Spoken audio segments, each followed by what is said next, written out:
Chicos, están en vivo. Hola, ¿qué tal? Bienvenidos y muchas gracias por entrar a este webinar de Holberton. El día de hoy tenemos a un invitado muy especial. Antes que nada, muchas gracias por conectarse en tiempo, muchachos. Espero que igual que en los anteriores webinars, ustedes aprendan mucho y se sientan muy motivados porque ese es el objetivo, que se den cuenta de la motivación y la pasión que hay detrás de la tecnología. El día de hoy les traemos un invitado muy especial. Es Baltasar Rodríguez. Él es arquitecto senior de IBM en México y la verdad es que me estoy quedando corto con este título, con Baltasar. Van a entender por qué, así es que Baltasar, muchas gracias por estar con nosotros. No, hombre, Cuéntanos un un placer. poquito de ti, Baltasar. A ver. ¿Cómo llegaste a IBM? Un poquito de tu trayectoria para que te conozcan. Perfecto. Mira, yo llevo toda mi vida siendo un fanático de la tecnología. Desde chico era un pequeño ñoño que tenía muchísimas ganas de aprender de tecnología y haz de cuenta de mis 54 años, 45 de ellos los he pasado desarrollando tecnología. Más o menos para que los chicos se pongan un poquito en perspectiva. Yo aprendí a programar a los 9 años y en aquel entonces la PC todavía no existía. O sea, yo empecé originalmente, de hecho, la primera computadora en donde alguna vez programé fue en una PDP-11. Y desde entonces para acá no ha habido un día en mi vida en que no me haya dedicado a hacer tecnología. Y mucho exactamente por este afán de hacer tecnología, la tecnología me ha llevado a distintos lugares. IBM es nada más el último lugar en donde he estado, pero he estado en el sector financiero, he estado en el sector de telecomunicaciones, estuve en el sector público, de hecho fui el Chief Technology Officer del Servicio de Administración Tributaria, que me hizo perder a todos mis amigos por andarme dedicando a cobrar impuestos, pero ahí todavía me dedico Es a algo que te desarrollar digo, no se ideas. dice mucho, ¿eh? Exactamente, pero después de todos esos años tengo que aprender a hacer burla de ello, porque si no, digo, de todas maneras me lo van a reclamar. Digo, ahí tuve la oportunidad de desarrollar cosas como la firma electrónica avanzada, inventar cosas como la facturación electrónica, hacer la digitalización del SAT. Después abrí una empresa de consultoría en donde hicimos la transformación digital del sector salud. Hicimos estándares como certificados digitales de nacimiento, y después, finalmente, el destino me fue llevando a IBM, en donde pues, me he dedicado los últimos 7 años a desarrollar tecnología, pero sobre todo a intentar llevar la tecnología a los negocios que están allá afuera y intentar hacer que los negocios se puedan reinventar a través de la tecnología. Y pues esto me ha dado chance de trabajar en N cantidad de cosas, desde sector financiero, que ya es algo a lo que tengo mucha afinidad, pero en el agro, me ha tocado trabajar en el sector salud, me ha tocado hasta romper un récord Guinness, entonces digo, bastante contento con todo lo que me ha tocado hacer en tecnología, la verdad. Wow, a ver, me estás dando muchísima información y a lo mejor lo van a tomar como algo muy ligero todo lo que nos estás platicando. Primero, quiere decir que tú estás detrás tú eres la mente brillante detrás de la facturación, la automatización de toda la parte fiscal de México. O sea, fuiste parte de ese Mira, proyecto. sí, no, no sé si será la mente brillante o la mente perversa, supongo que depende de quién le preguntes, Claro. pero sí, haz de cuenta que, mira, cuando yo me sumé al SAT en el año 2004, me encargan realmente mucho del proyecto de hacer la digitalización. Para que tengas una idea, cuando yo entré al SAT, únicamente el 2% de las transacciones que ejecutaba el SAT eran transacciones digitales. Todo se hacía en papel. Las declaraciones se hacían en papel y todo en una monserga. Y para cuando salí del SAT, el 98% de las transacciones eran digitales, o sea, ya el papel ya no existía. Logramos transformar mucho de la actividad económica que hacían los mexicanos de pasar de facturas de papel a facturas electrónicas, lograr cosas como la declaración prellenada, o sea, digo, a lo mejor los chicos el día de hoy todavía no llenan sus declaraciones, pero haz de cuenta que cuando querías hacer tu declaración de impuestos, un ejercicio tomaba 4 o 5 horas o contratabas Claro. un contador para que te lo hiciera. Y el día de hoy te firmas en la página, ves realmente ahí ya puesto todos tus ingresos, todas tus deducciones, tú dices que estás de acuerdo y 20 minutos más tarde ya presentaste tu declaración. Entonces, todo ese tipo de cosas me toca hacer. Digo, un viaje sobre todo muy entretenido, porque la verdad, creo que una de las cosas que más me gustaba hacer porque era muy apasionante enfrentarte a esos problemas así de grandes y intentar realmente dedicarle muchos eso y mucha gente, porque además éramos un equipo muy, muy grande de gente, dedicada a ver cómo podíamos reinventar la manera en la que hacíamos las cosas. Y me atrevo a decir, no nada más fue en el SAT, es en los demás lugares, siempre ha sido esa la historia de mi vida, el intentar analizar cómo se hacen las cosas el día de hoy y ver de qué manera podríamos utilizar la tecnología para hacerlo más rápido, más eficiente, más barato, hacer que sea más poderoso, que logre más cosas o que tenga más funcionalidad. Entonces es como un juego eterno esto, es sentarte a ver cómo puedes inventar nuevas cosas todos los días. Claro. Oye, y eso del récord Guinness, ¿cómo está? A ver, cuéntame, Ah, me dejó con curiosidad. mira, hay una feria que se desarrolla en el estado de Jalisco que se llama Talentland, y en Talentland hace que fue como 2 años y medio, si no es que tres, tuve la oportunidad de estar invitado, digo, siempre me toca ir a dar pláticas, pero esta vez decidimos hacer algo distinto y lo que queríamos hacer era romper un récord Guinness. Y entonces una de las cosas que decidimos era que queríamos hacer la clase de informática más grande del mundo. Y había una serie de restricciones que te ponían. Entonces tenías que tener a la gente no se podía distraer, tenía que durar al menos 30 minutos la clase, y al final del día la gente tenía que aprender algo y tenía que hacer algo para demostrar que había aprendido. Y lo que se nos ocurrió hacer fue no nada más hacer la clase de informática más grande del mundo, sino que decidimos hacer la clase de inteligencia artificial más grande del mundo. Entonces juntamos Wow. a 775 chavos que se sentaron con nosotros, muchos de ellos nunca habían programado un día en su vida. Y les enseñamos a hacer inteligencia artificial, de hecho, con una visión virtual de un juguetito como este robotito que está aquí en la parte de atrás, es el TJ-Bot. Con una visión virtual de este, lo que hicimos fue le enseñamos a los chicos a cómo programar un asistente virtual. Digo, se nos ocurre una tontería para que fuera simpático, entonces los pusimos a hacer un robot taquero. Entonces tenías que hacer una inteligencia artificial que funcionara como un taquero, que le pudieras saludar, que le pudieras preguntar cosas acerca del menú, que le pudieras ordenar tus tacos y te trajera tus tacos. Y fue lo que hicimos. Y la verdad, digo, fue muy divertido, porque sobre todo la energía de todos los chicos aprendiendo siempre me ha gustado mucho y rompimos el récord Guinness. El récord era de 500, la clase más grande, y nosotros logramos 775. Ahora, yo tenía ganas de hacer algo todavía más grande, pero pues ya con la pandemia ya no podemos volver a hacerlo. Pero ahora que volvamos a estar ya en modos presenciales todo el mundo, yo espero que podamos tener la oportunidad de romper otro récord así.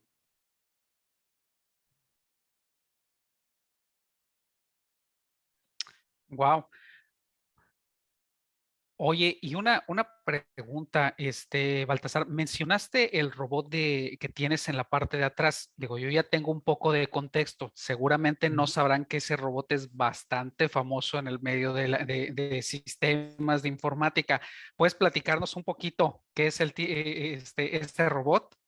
Claro que sí, mira, este robotito TJ-Bot es un ejercicio que hicimos en IBM hace ya varios años. De hecho, estaba un poquito hasta en desuso, me atrevo a decir, pero lo revivimos aquí en IBM de México. Y parte del truco era hacer una herramienta sencilla de aprender a utilizar, con lo cual le pudimos llevar a los chicos a aprender cosas de inteligencia artificial, a hacer asistentes virtuales.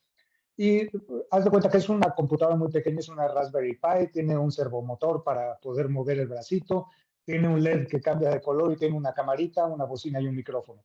Y entonces nosotros lo que hacemos era, le enseñamos a los chicos a programar un sistema base en Node-RED que después conectábamos a la nube de IBM para conectarlo a la inteligencia artificial.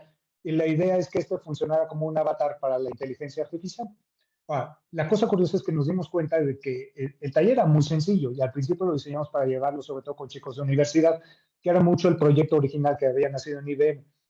Luego lo que empezamos a hacer Ok. fue modificar un poquito el taller, hacerlo más sencillo de utilizar y lo empezamos a llevar a preparatoria, después a secundaria y finalmente en una última versión que hicimos de este utilizando tanto Node-RED como App Inventor, logramos hacer una versión que podíamos llevar con chicos de primaria. Y la idea era que los chicos de primaria también pudieran familiarizarse con la inteligencia artificial y que a lo mejor Oh, alguien que era la primera vez que se sentaba a hacer esto pudiera programar un asistente virtual. Y la cosa curiosa es, fíjate, una cosa que me gustaba muchísimo de este taller es que el taller estaba diseñado para que la primera parte fuera aprender a cómo armarlo y a cómo programar la parte básica. Pero la segunda parte del taller tenía que ver sobre todo con el hecho de darle oportunidad a los chicos a que ellos pudieran inventar cosas que quisieran hacer con este asistente virtual. Y nos tocó ver cosas bastante simpáticas. Digo, siempre estaba el que hacía la versión que contaba chistes o al que le preguntabas los resultados del fútbol y te decía. pero me tocó ver algunos ejercicios de creatividad muy bonitas entre los chicos. Por ejemplo, puede que el proyecto más bonito que me tocó ver fue en una secundaria, en donde unos chicos hicieron un asistente virtual para ayudar a otros chicos en caso de acoso escolar. Entonces, lo que estaban haciendo era un motorcito al que le podías hacer preguntas sobre el acoso y te daba cierto grado de asesoría alrededor del tema de acoso, de con quién podías hablar o qué era lo que tenías que hacer, o catalogar incluso si lo que tú estabas sufriendo era alguna forma de acoso. Y sobre todo me pareció muy bonita la idea porque se dieron cuenta ellos que era fácil que un niño que sufría bullying adentro de la escuela pudiera sentirse más confiado del hecho de hablar con un robot que hablar con una persona, porque es como hablar Claro, con un pequeño juguete y con claro. esto se abrían a hablar más. Y puede que el más simpático que me tocó ver también, ese fue también de secundaria, fue unos que hicieron un asistente virtual para cómo salir de la friendzone. Entonces, si te habían mandado a la friendzone la chica que te gustaba, ella te decía que era lo que podías hacer para salir de ahí. Ok, bastante inventivos. Diría yo que la creatividad mexicana al máximo, ¿no? Exactamente, Oye, pues a exactamente. ver si luego, como paréntesis ahí, a ver si luego nos compartes la liga. Estoy seguro que van a haber más de un interesado en aprender sobre el robot, sobre el proyecto. No sé si todavía esté disponible en línea. Tengo entendido que es como open source, ¿no? Entonces, si nos Sí, puedes compartir las ligas luego para que ellos tengan con todo acceso y gusto. pues que igual que tú, ¿no? Comiencen a involucrarse en esta parte de la tecnología. Y ahora sí, regresándome a todo este contexto que nos venías dando, mi estimado Baltasar, una pregunta, o sea, tú nos dices que desde los 9 años programabas y demás, llegaste hasta el SAT, estás haciendo un robot, de inteligencia artificial con IBM. Pregunta, ¿es así de sencillo? ¿Te enfrentaste a algún obstáculo o a varios obstáculos? ¿Cómo ha sido tu camino, en la vida, ahora sí que como desarrollador o como en la parte de tecnología? Pues mira, esto es muy curioso. Me atrevo a decir que para mí ha sido sencillo por una sencilla razón, porque soy un verdadero apasionado de esto. Ok, De hecho, alguna vez llegó un amigo que apenas estaba iniciándose en tecnología y me decía, oye, ¿qué se necesita para poder llegar a ser arquitecto de soluciones? Y le decía, bueno, ¿conoces el concepto de tolerancia a la frustración? Y me dice, sí. Dice, bueno, aquí no basta la tolerancia, hay que tener verdadera pasión por ella, si no, no puedes claro, estar. O sea, porque es un trabajo muy curioso, es un trabajo en donde continuamente te estás peleando contigo mismo. O sea, te estás peleando no tanto con las limitaciones de la tecnología, sino con las limitaciones de tu propia creatividad. Entonces, si te gusta la inventiva, si te gusta resolver problemas, esta es definitivamente la industria ideal para esto, porque continuamente estás resolviendo un problema y enfrentándote uno nuevo y otro nuevo y otro nuevo. Entonces, si tienes esta pasión por estar resolviendo estos acertijos continuamente, lo vuelve muy sencillo y lo vuelve muy entretenido. Entonces, en ese sentido fue muy sencillo. Sin embargo, también es muy curioso porque, por lo menos a mí, una de las cosas que también me tocó personalmente es que fue difícil desarrollarme en el terreno de tecnología, sobre todo porque estando en México y más en una temporada en donde todavía, por ejemplo, las computadoras personales no existían, llegaba yo y empezaba a platicar alrededor del tema de la computación o lo que la tecnología digital podría llegar a ser por nosotros. Y la mayor parte de las personas con las que hablaba no tenían ni la más remota idea de lo que yo estaba hablando. O sea, mis contemporáneos no conocían lo que era una computadora. O sea, cuando yo empiezo a trabajar en esto, pues no había computadoras personales. Entonces nadie claro. las tenía en sus casas.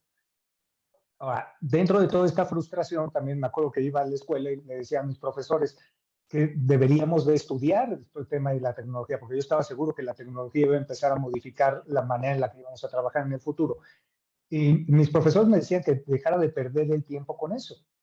Y que bueno, ok, Wow. me aguanto y seguramente en la universidad me voy a topar con otros igual de ñoños que yo que sí van a perseguir esto, ¿no? Y cosa curiosa, cuando llego a la universidad y empiezo a discutir con mis profesores alrededor de exactamente de desarrollar más contenido tecnológico, de aprender más cosas de punta, y fue el peor momento de mi frustración cuando de repente uno de los profesores en la universidad me dice, no, no, no, es que estás perdiendo el tiempo, te tienes que dar cuenta de que nadie en México vive de hacer tecnología. En México somos importadores de tecnología, entonces si tú vienes a estudiar sistemas, vienes a aprender a ser un administrador de sistemas, vas a administrar la tecnología que alguien más desarrolla. Y si algo me ha ayudado es el hecho de ser particularmente necio, entonces yo nunca le creía a Ok, ninguno de mis claro. profesores. Y al final del día, digo, me atrevo a decir una de las cosas más importantes que puedes hacer es, si tienes un sueño y tienes una verdadera pasión alrededor de algo que estás persiguiendo, indistintamente si es tecnología, negocios, arte, lo que sea. Si tienes una verdadera pasión, tú lánzate detrás de esa pasión y no dejes que los demás te digan o te intenten convencer de algo distinto. ¿Por qué? Porque la capacidad de crear un mundo distinto está exactamente en las manos de estas personas que son lo suficientemente necias para atreverse a pensar de manera distinta e intentarse atrever a ir a los lugares en donde los demás no van. O sea, nadie puede desarrollar algo distinto pensando exactamente lo mismo que todos los demás. Claro.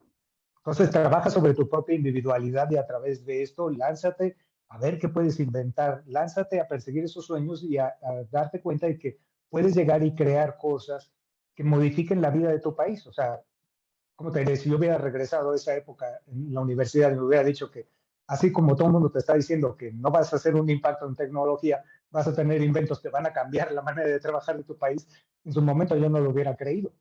Pero al final del día fue, me atrevo a decir, la consecuencia lógica de ser lo suficientemente necio de decir, sí creo y creo que sí lo podemos hacer. Y en ese sentido, me atrevo a decir que el día de hoy las cosas están todavía mejor puestas para todos los chicos allá afuera que quieran, por ejemplo, generar un impacto alrededor del tema de tecnología. Mira, hay un detalle muy curioso. El mundo que nos tocó a nosotros vivir cuando nosotros éramos chicos, o por lo menos a la gente de mi generación, era un mundo muy peculiar. Porque era un mundo en donde si tú querías tener un impacto en el mundo, tenías que estar sentado encima de una gran cantidad de dinero, una gran cantidad de capital. Sí, eso es ¿Por qué? cierto. Porque ese capital lo ibas a utilizar para comprar una gran cantidad de activo y a través de esa gran cantidad de activo intentar dominar un mercado o transformar un mercado. Pero ve qué cosa sucede el día de hoy. El día de hoy, dos chicos en la universidad, por ejemplo, utilizando una cuenta educativa de IBM o de cualquier otro proveedor, tienen acceso al mismo tipo, cantidad y calidad de tecnología que las empresas más grandes del mundo. Más, aunque no fuera ni siquiera el acceso gratuito, vamos a pensar en acceso pagado. El día de hoy, la inteligencia artificial que tú puedes contratar es exactamente la misma inteligencia artificial que puede contratar la empresa grande. Y si estás experimentando el día de hoy, vas a Sí, gastar poco porque consumes muy poco. Entonces, el capital ya no es ese diferenciador. Antes también nos tocó a nosotros una barrera de infraestructura. ¿Por qué? Porque necesitabas tener computadoras en México, necesitabas redes de telecomunicaciones.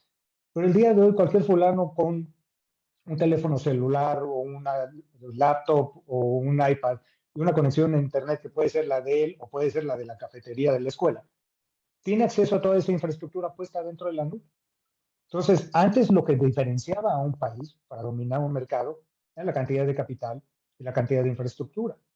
Y el día de hoy esos dos ya no son factores diferenciadores, porque ya no son recursos escasos. ¿Saben cuál es el recurso escaso el día de hoy? Lo que está encima de tus hombros. Entonces es tu creatividad, tu capacidad de poder ver las cosas de manera distinta, tu capacidad de poder inventar nuevas maneras de resolver los problemas que nadie más ha podido resolver. Ese es el recurso verdaderamente escaso. Y no hay nada que nos haga a los mexicanos menos creativos que a cualquier otro país. De hecho, me atrevo a decir, muchas veces lo único que nos detiene es nuestra propia capacidad de creer en nosotros mismos.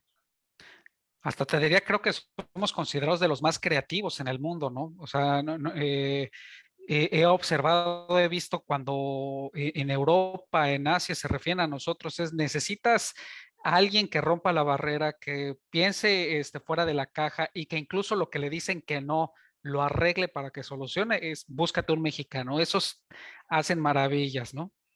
Tendremos Totalmente. otros detalles y efectos, pero en tema de creatividad yo diría que somos de los número uno a nivel mundial, ¿no? Entonces traen ahí una ventaja a los chavos. Exactamente. Exactamente. Y el día de hoy las cosas están puestas para que efectivamente chavos que sean así de creativos puedan llegar y utilizar estas capacidades para transformar el mundo. Y ojo que aquí no nada más me estoy refiriendo, por ejemplo, a los chicos que están estudiando tecnología, sistemas o informática. Poco a poco la tecnología también se ha vuelto muchísimo más sencilla de utilizar. Cuando yo aprendí a programar, programabas en ensamblador. Era un lenguaje de lo más arcano. Y de ahí pasamos a otros lenguajes como COBOL o RPG. Pero poco a poco, por ejemplo, los lenguajes de programación se han hecho tan sencillos que el día de hoy puedes programar cosas sin necesidad de programarlas. Puedes dibujarlas y de repente ya tienes una solución. Antes querías hacer inteligencia artificial, tenías que ser muy, muy bueno para temas de matemáticas y estadística. El día de hoy una persona que no tiene conocimientos ni de informática ni de estadística puede hacer cosas de inteligencia artificial.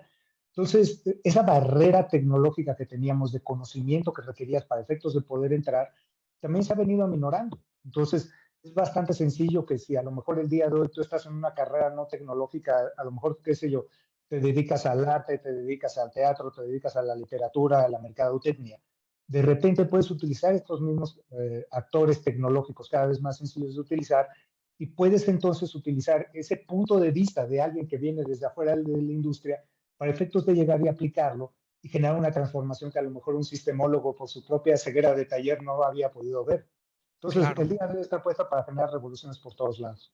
Sí, no, y para ponerles en contexto, chavos, es cierto lo que menciona Baltasar. Es más, me voy a remontar al mismo proyecto que veníamos hablando, la facturación electrónica.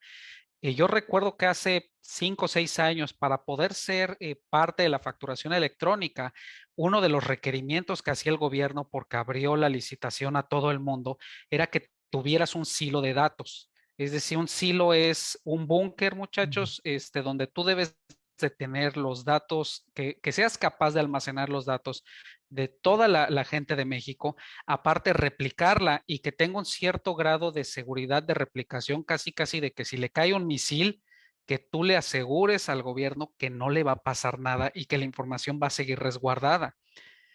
En ese entonces, o sea, yo recuerdo que muchas empresas, o sea, dijeron, no, esto está en chino, o sea, ¿cómo lo vamos a hacer, no? Y te iban, te auditaban y solamente algunos cuantos, los que tuvieran más capital, se juntaron y armaron algunos silos que todavía hoy en México tenemos, ¿no? Que competimos contra Amazon o contra Shure. Uh -huh. Pero es cierto, si el día de hoy tú quisieras entrarle a este mismo proyecto, tienes razón, Baltasar, o sea, realmente es nada más abres tu cuenta educativa, quizás pasas, como bien dices, ¿no? Le agregas unos cuantos dólares. Normalmente en las cuentas cuando inician ellos mismos te dan un presupuesto inicial de hasta un año y realmente tú ya cumples con esos primeros requerimientos porque la infraestructura ya se encargaron otros de hacerla visible, ¿no? Tú ya no tienes que invertir esos millones de dólares.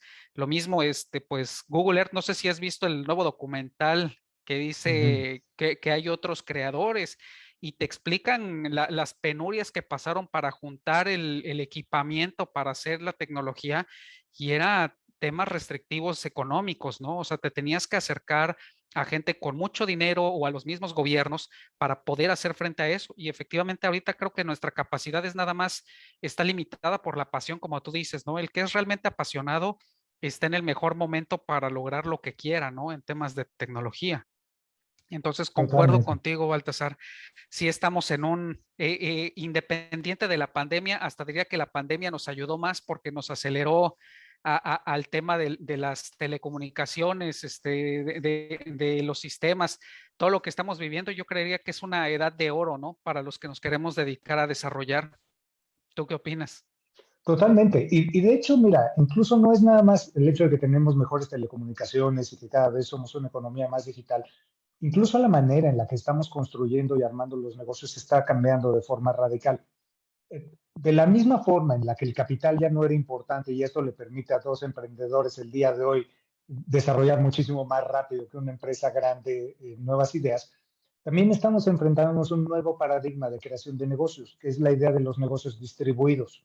O sea, mira, seguramente todos los chicos han visto allá afuera el meme ese hasta el cansancio de mira cómo Uber es la red más grande de transporte y no es dueña de un solo taxi, o Airbnb, la más grande en hospedaje sin ser dueña de un cuarto de hotel.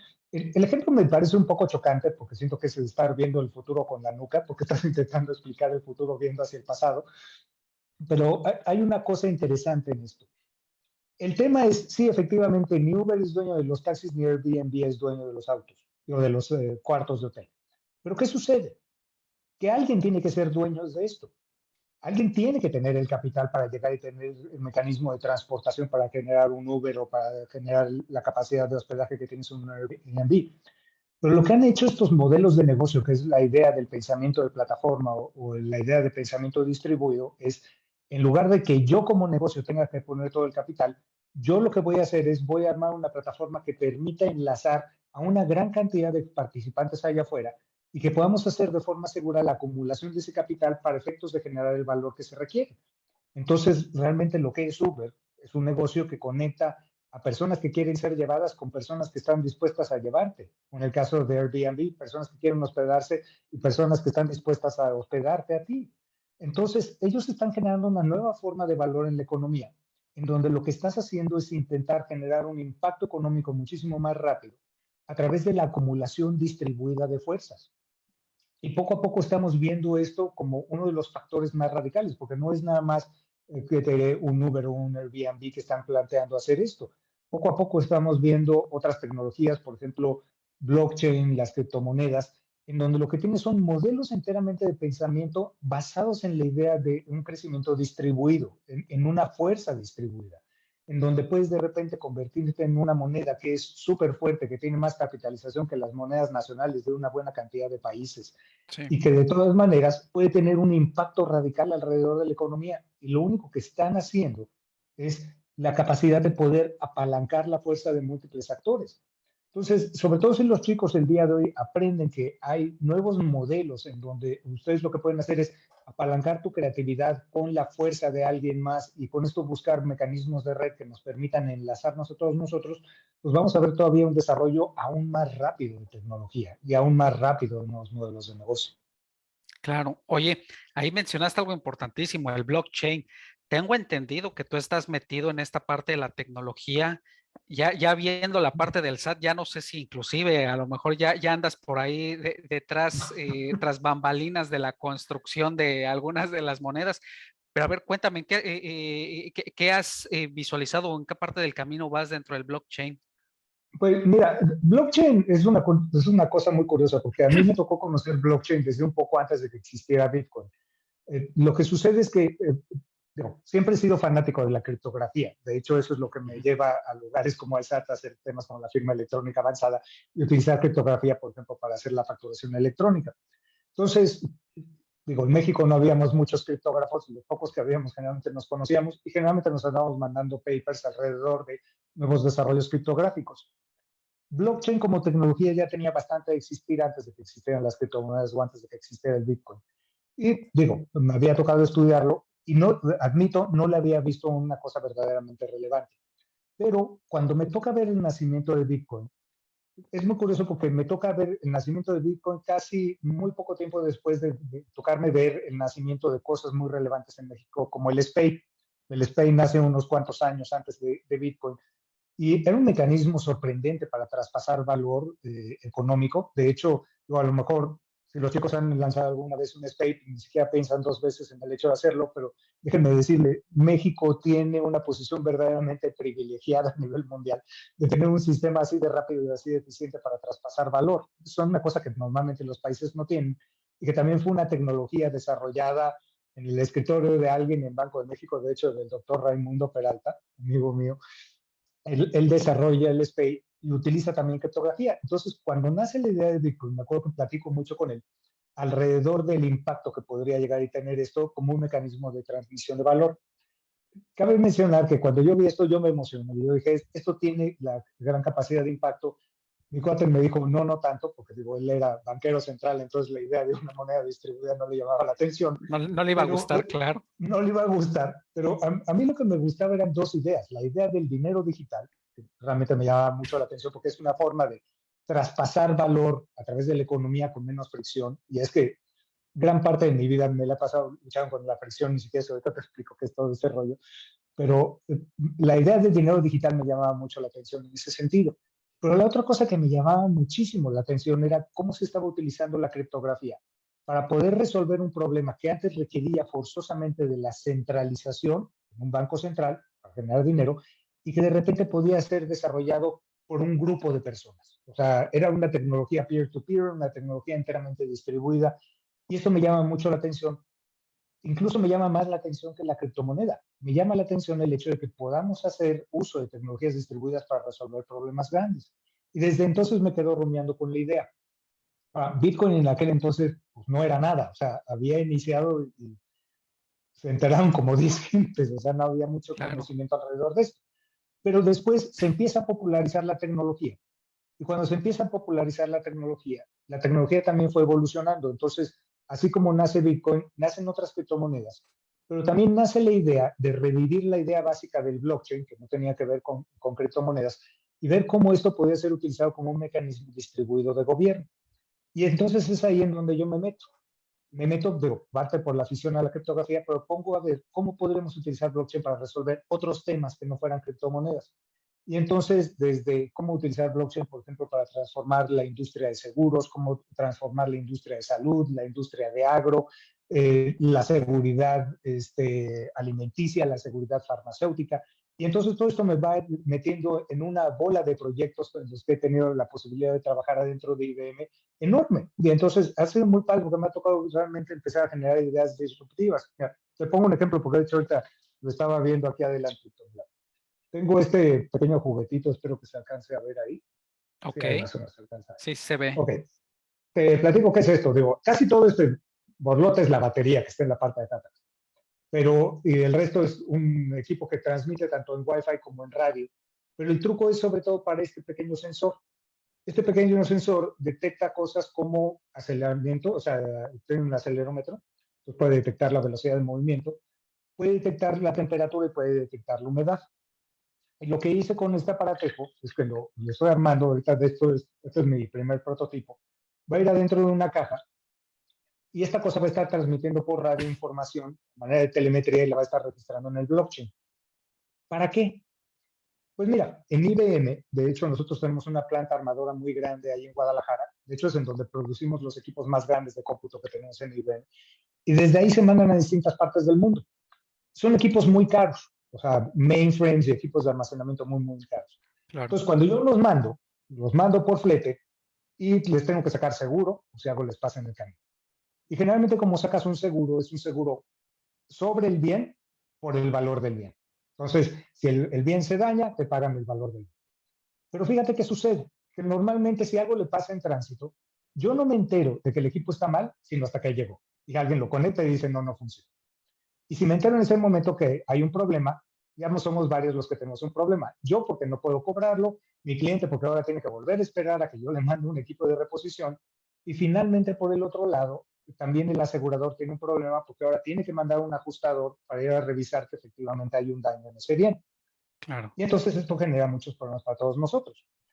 A la hora de conectar esto en blockchain, los datos que está grabando los guarda de manera indeleble, inalterable y confiable para todos los participantes. Lo graba en tiempo real. Y en tiempo real, la idea es que yo, que mi cliente y el asegurador podamos tener visibilidad de lo que está sucediendo todo el tiempo. Entonces, claro. si algo pasa en tránsito que dañara el aparato, con todo el que sigue en el viaje, yo ya me enteré, mi cliente ya se enteró y el asegurador ya se enteró. Entonces, todos podemos tomar una acción al respecto. Y fíjate, lo que voy a hacer ahora es asegurar sí por el valor del bien, pero no el bien. Lo que voy a hacer es voy a asegurar un parámetro.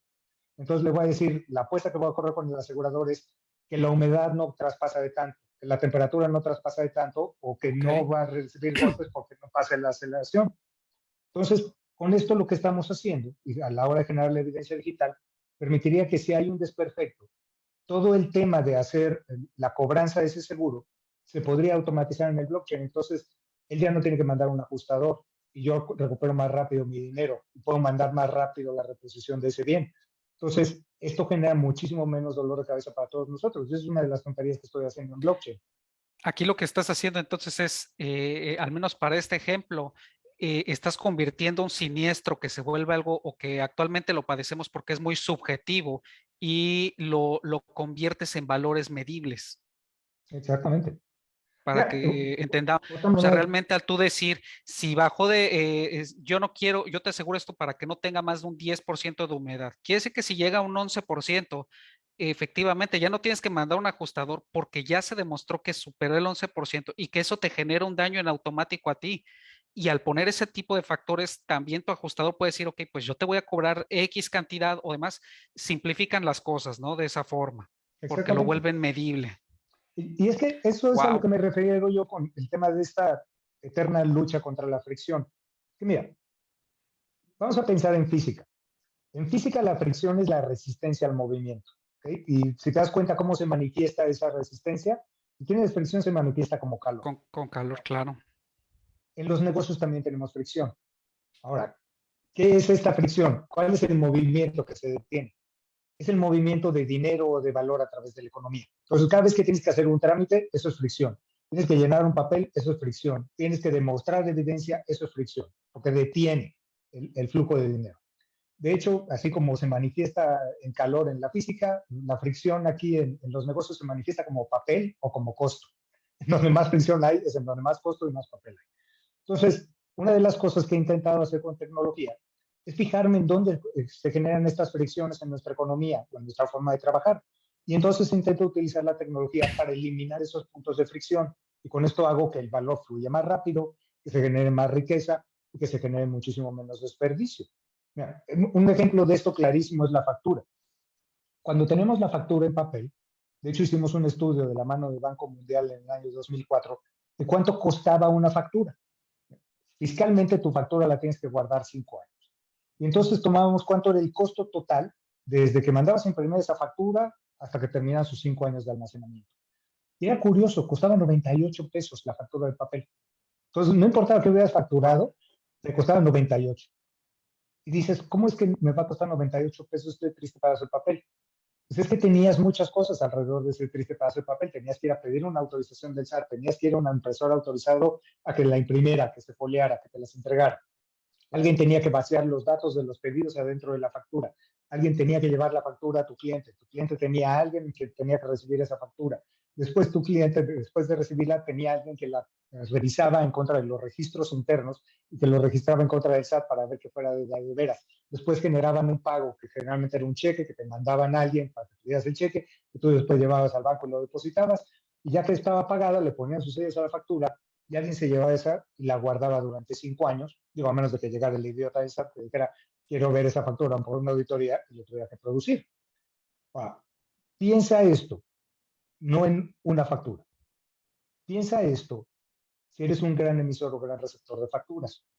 Por ejemplo, cuando yo estaba haciendo estas investigaciones fui a ver distintos facturadores para ver qué tan grandes eran los problemas y uno de tantos lugares a donde fui fue a Walmart. ¿Te puedes imaginar cuánto eran 5 años de facturas de entrada y de salida de Walmart?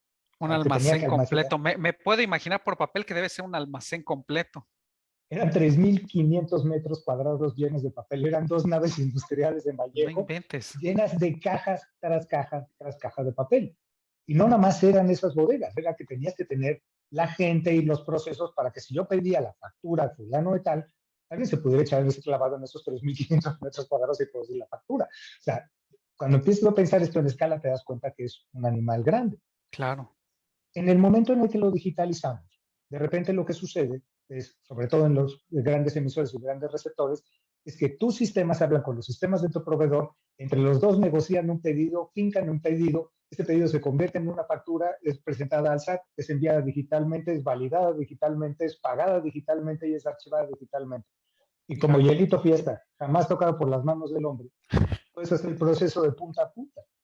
Y esto hace que si tienes ese ejercicio, el costo total de tu factura y esos 5 años se reducía a cerca de 3 centavos y medio.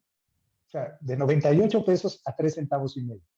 Y esos tres Wow. mil quinientos metros cuadrados de papel, pues, el día de hoy te caben en un En una USB USB, claro. y te queda espacio para tu colección de películas. Ahora, de ese ahorro, vamos a pensar esos 98 y ni siquiera vamos a decir que vale 3 centavos y medio, vamos a decir que cuesta un peso. Te ahorraste 97 pesos. Ese es el ahorro potencial que multiplica eso por 6.500 millones de facturas emitidas en México todos los años. Entonces, esa Es es una la posibilidad de bestialidad. ahorro potencial que tienes. Y todo por cambiar una cosa tan estúpida como una factura. Entonces, el truco es ir a buscar exactamente esos lugares donde nadie había pensado como para decir, oye, ¿y qué sucede si cambiamos esto? ¿Qué sucede si digitalizamos esto? ¿Qué sucede si automatizamos esto? Y de repente te das cuenta que un pequeño cambio puede tener un impacto radical en las cosas. Enorme. Claro. Wow. Oye, no, pues la verdad es que hasta a mí me cambiaste ya el panorama del blockchain, ¿eh? Y de toda esta parte de la tecnología. O sea, sí, definitivamente puede mejorarnos la vida todavía más de lo que lo vislumbramos. Aquí tengo una pregunta, Baltasar, referente justamente a la parte en la que tú estás trabajando en blockchain. Nos preguntan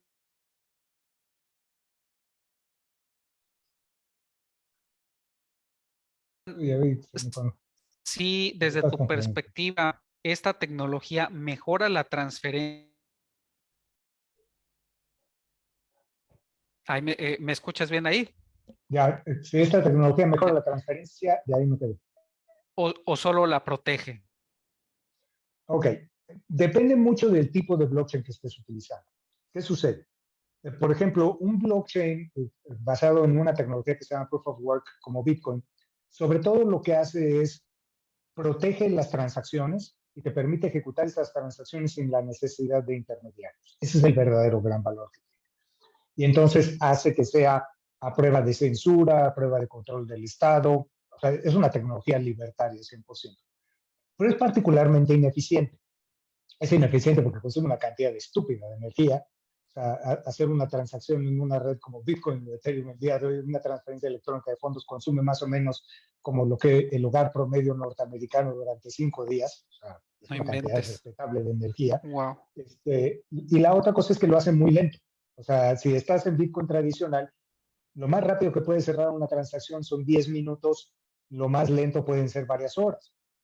Esto compáralo contra un SPAY que hace toda la liquidación completa en cuestión de 2 segundos, si hay una diferencia muy grande. O sea, no es eficiente para la transferencia de valor, pero es muy eficiente para efectos de eliminar intermediarios y es muy eficiente para efectos de proteger las transacciones. En eso es terriblemente eficiente.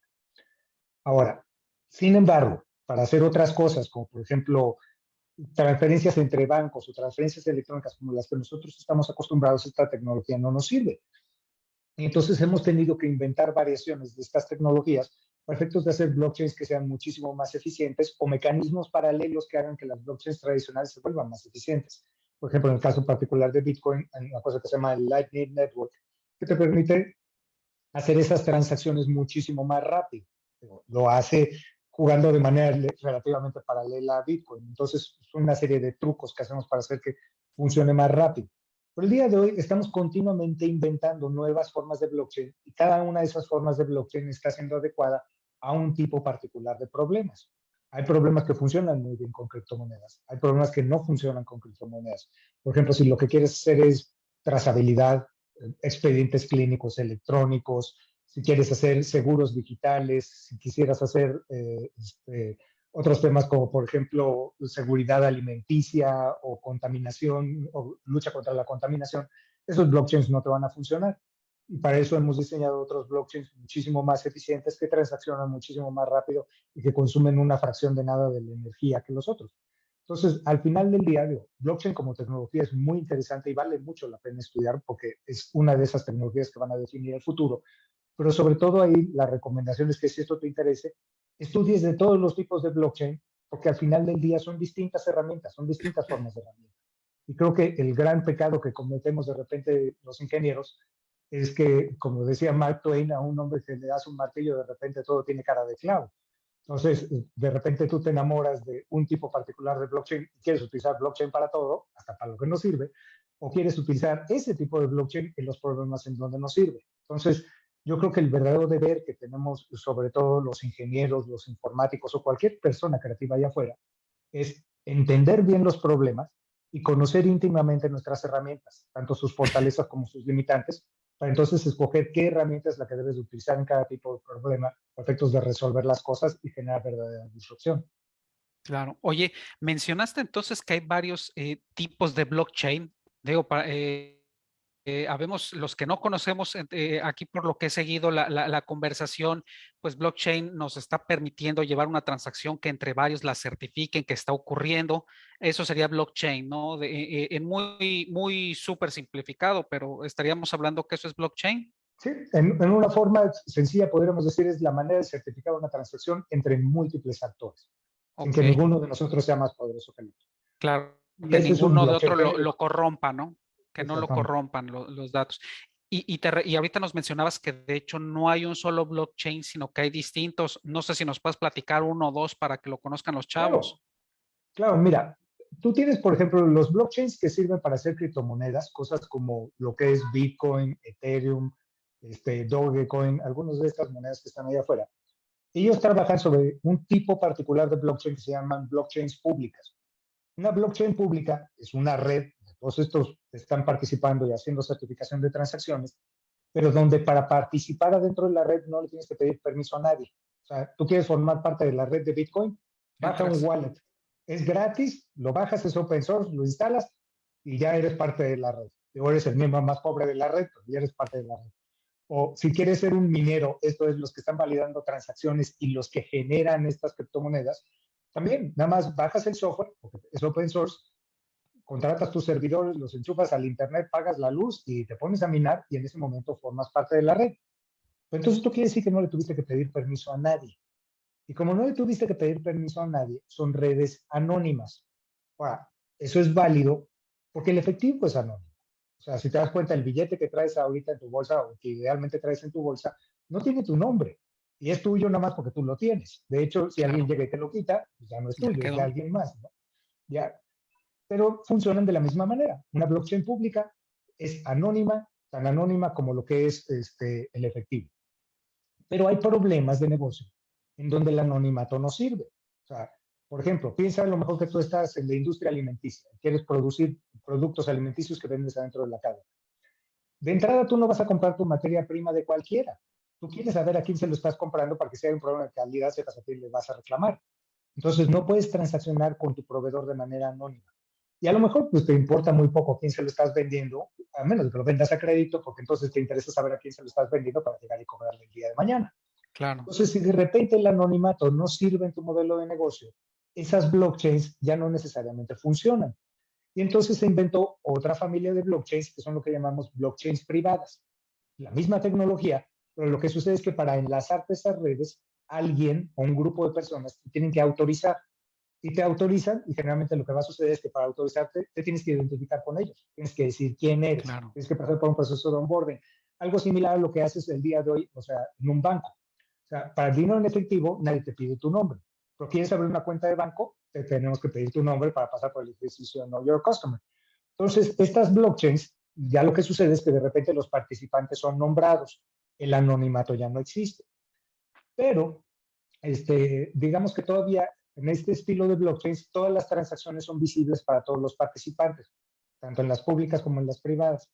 Y esto no necesariamente es válido para todos los modelos de negocio. A lo mejor, por ejemplo, a ti te interesaría hacer tus negocios adentro de blockchain, pero no quieres que, por ejemplo, que tus clientes sepan a cuánto precio le estás vendiendo a ellos y a otros clientes, porque entonces todo el mundo te va a pedir el precio más barato, ¿no? Claro. O lo mismo con tus proveedores, si uno te hace un precio especial, tus competidores van a querer el mismo precio especial. Entonces, existe la necesidad de cierto grado de secreto. Digo, a lo mejor sí quieres seguir teniendo la trazabilidad, pero quieres guardar cierto grado de confidencialidad en la información. Y para eso se genera un nuevo tipo de blockchains que se llaman blockchains comisionadas. Entonces, estas que son blockchains privadas, pero en donde además de autorizarte a entrar, en el momento en el que entras, se te asigna un rol o un perfil, comprador, vendedor, cuentaviente, banco, regulador, que sea dentro de ese ecosistema. Y de acuerdo a reglas que están establecidas en una cosa que se llama un contrato inteligente, esas reglas dicen qué puedes ver, bajo qué condiciones puedes verlo, qué puedes hacer y bajo qué condiciones puedes hacerlo. Entonces, por ejemplo, un contrato inteligente podría gobernar que yo pueda vender un vaso, pues no puedo vender cualquier vaso, solamente puedo vender los vasos que sean míos. Si este vaso es tuyo, yo no puedo venderlo. Entonces el contrato inteligente lo que hace es que gobierna si yo puedo ejecutar esa transacción o no. O si tú quieres saber cuántos vasos tienes, es algo que tienes chance porque son tuyos, pero si tú quieres saber cuántos vasos tengo yo, si la regla en el contrato inteligente no te deja verlo, entonces no vas a poder verlo. Y este estilo de blockchain sirve sobre todo para intentar automatizar otro tipo de transacciones de negocio. Por ejemplo, todo lo que es cadena de suministro se está haciendo con estas blockchains privadas. Todo lo que es trazabilidad para cosas como certificados de origen, certificados fitosanitarios, expedientes clínicos de salud, todo eso se está haciendo el día de hoy con estas blockchains privadas permisionadas que nos permiten dar esta seguridad sobre la información, compartir la información en tiempo real con menos fricción entre todos los participantes, hacerlo en una fracción del costo que lo hacíamos antes, pero de todas maneras guardar la distancia alrededor de confidencialidad de información Claro. o acceso a transacciones. Esas son como las tres grandes familias de blockchain que hay. Y cada una de ellas tiene N cantidad de metidos ahí abajo. Pero casi todas son open source, entonces de todas pueden aprender. Oye, y para los que nos preguntan dónde pueden comenzar a aprender blockchain, ¿alguna recomendación que les puedas dar?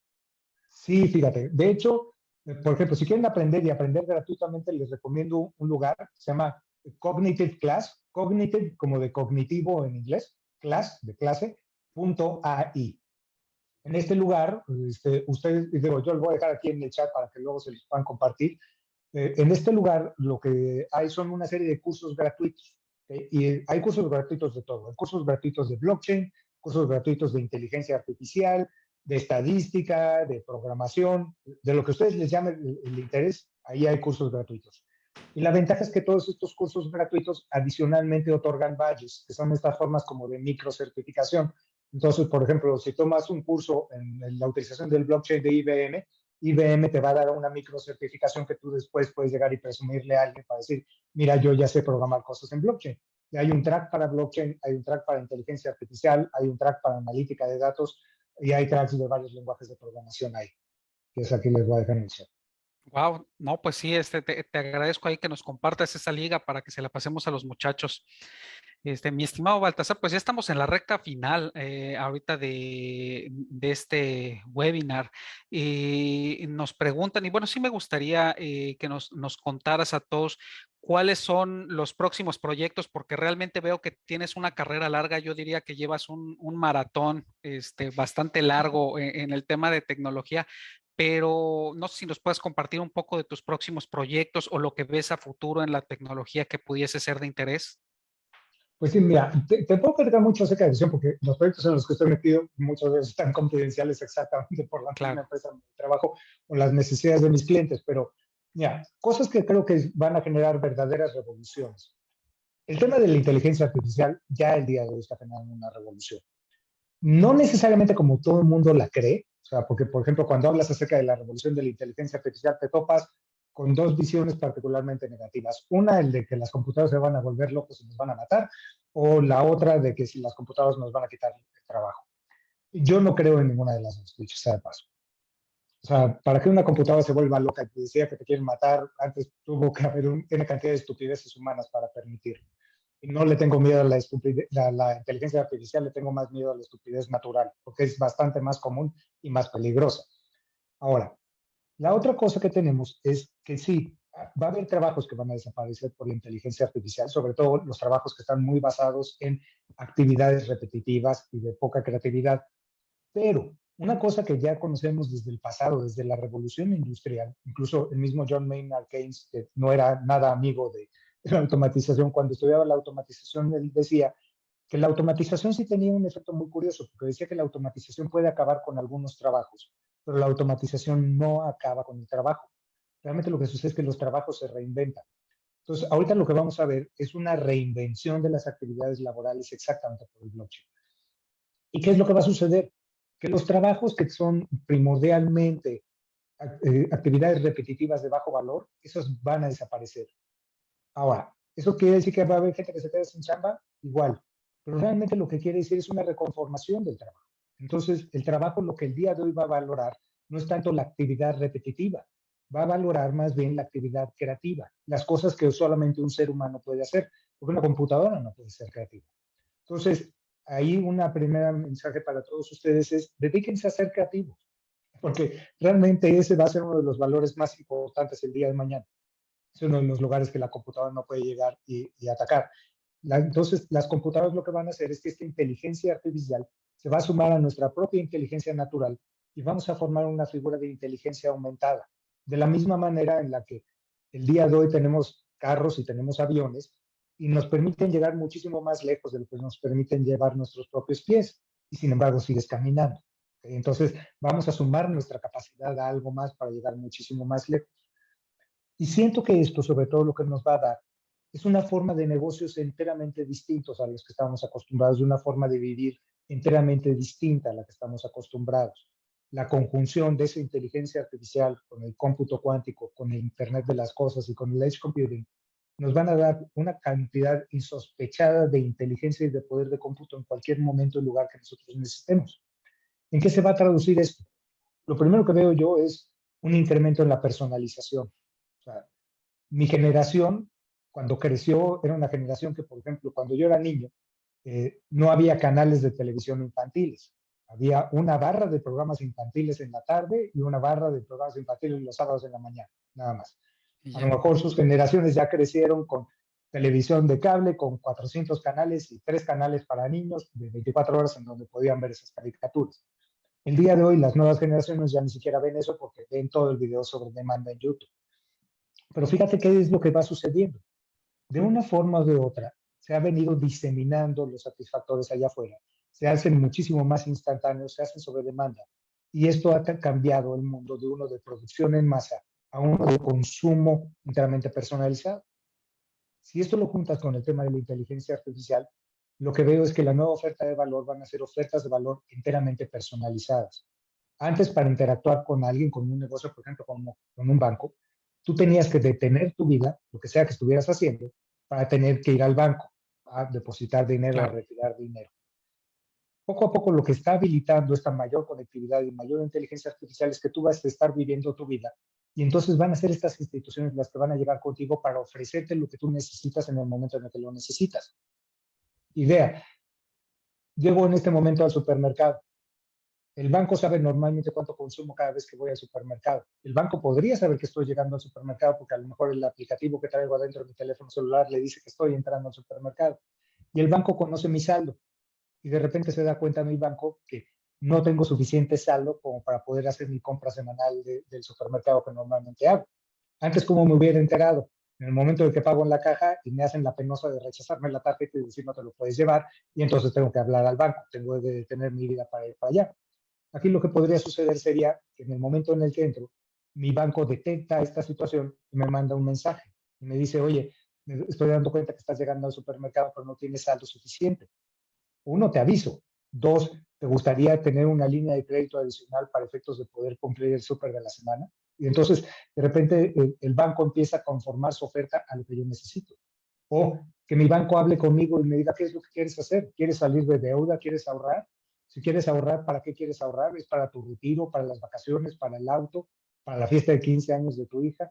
Y que de repente, dependiendo de quién soy yo y la forma en la que mi banco me va entendiendo, entonces, en lugar de decirme, estos son mis productos, escoge el que tú te quieres llevar, el banco empieza a conformar una oferta directamente para mí. Y lo mismo con cualquier otro proveedor. O sea, y esto no está tan lejano. Si ustedes entran en el día de hoy en una plataforma como Netflix, Netflix les dice qué es lo que tiene, pues no les muestra todo el catálogo, les muestra lo que cree que tú quieres ver. Esto hace que tu Netflix y mi Netflix sean enteramente distintos. Hay un Claro. ejercicio de personalización impulsado sobre todo por medios baratos, cómputo barato y una mayor cantidad de inteligencia artificial. Entonces, piensa en la manera en la que la personalización va a cambiar todo lo que tenemos alrededor de nosotros, la transportación, el retail, el entretenimiento, y creo que vamos mucho hacia allá, hacia utilizar la tecnología para conocernos más de una manera más íntima, conocer quiénes somos nosotros, cuál es nuestro comportamiento y a través de conocernos, ofrecernos mejores productos y servicios para hacernos la vida bastante más sencilla. Es mucho hacia allá hacia donde creo que vamos a ir ahora. No, pues la Bastante verdad es que emocionante. me pintaste un panorama muy bonito. Yo tenía la visión de los Terminators acabando con nosotros, pero me gusta más la visión que tienes del futuro de la tecnología, una tecnología constructiva, ¿no? Que nos va a ayudar a crecer más, a volverla autodestructiva, ¿no? Como algunos piensan. Oye, y pues mira, nos quedan 2 minutos, Baltasar. ¿Algún consejo que les des a los chavos? La realidad es que a veces efectivamente no es muy sencillo o no era muy sencillo entrar al tema de tecnología, blockchain, pues parece un desafío. ¿Algún consejo que les puedas dar con toda la experiencia que tú tienes? Pues sí, mira, sobre todo la idea es, sean autodidactas, digo, y curioso que diga esto adentro de una universidad, ¿no? Digo, la universidad sigue teniendo su valor, pero la universidad les va a dar cierto grado de formación. Y sin embargo, mucho de lo que estamos pidiendo el día de hoy en la industria, mucho de lo que va a cambiar el éxito allá afuera, está en esta capacidad que tenemos cada uno de nosotros de poder construir sobre lo que nos han enseñado nuestros maestros y aprender nosotros nuevas cosas, de acuerdo van cambiando nuestras propias necesidades. La idea al día de hoy, por ejemplo, antes cuando tú entrabas a una empresa, la empresa te pedía tu título universitario, tu título de maestría o tu título de doctorado incluso. El día de hoy hay algunas que te lo siguen pidiendo, pero sobre todo lo que las empresas están buscando es que tú tengas esta capacidad de autoaprender. Entonces, sí apóyate de lo que te está enseñando la universidad, pero aprovecha que el día de hoy estás inundado de recursos a diestra y siniestra para aprender lo que tú quieras. O sea, ¿qué quieres aprender? ¿Inteligencia artificial? ¿Quieres aprender blockchain? ¿Quieres aprender a hacer cine? ¿Quieres aprender a hacer animación 3D? Existen recursos disponibles allá afuera para poder aprender gratuitos y todos a tu propio tiempo. Entonces, persigue tus sueños y si para perseguir tus sueños necesitas aprender algo, escógelo y entonces aprende. Realmente la capacidad de construir el futuro está en tus manos, no está en las manos de nadie más. Si estás esperando que alguien llegue y te otorgue algo, eso ya no existe. El día de hoy lo que tenemos que hacer es salir todos los días a luchar y perseguir esas cosas que son importantes para nosotros. Entonces, si tienes sueños alrededor de tecnología, si tienes sueños alrededor de formar tu propio negocio, si hay cosas que quieres aprender, aprovecha que el día de hoy estás inmerso en un mundo hiperconectado, donde cada vez tener acceso a ese conocimiento es más sencillo, en donde tener acceso a esa infraestructura es más sencillo, en donde tener acceso a nuevos modelos de negocio es más sencillo. Y nunca tomes no como una respuesta. Atrévete a inventar, atrévete a probar, atrévete a fallar y a levantarte nuevamente hasta que logres tu cometido. Esa sería mi recomendación para todos ustedes. No, pues muchísimas gracias, Baltasar. La verdad es que uno de los mejores consejos que he escuchado, muchachos, pues ya lo oyeron y de parte de un gurú y una persona que ha dado muchos pasos y ayudado a que el país crezca. ¿Vale? Baltasar, pues te agradezco muchísimo el tiempo. La verdad es que yo creo que con todo tu historial, tenemos aquí como para unas 5 conversaciones o 5 horas más que necesitaríamos platicar.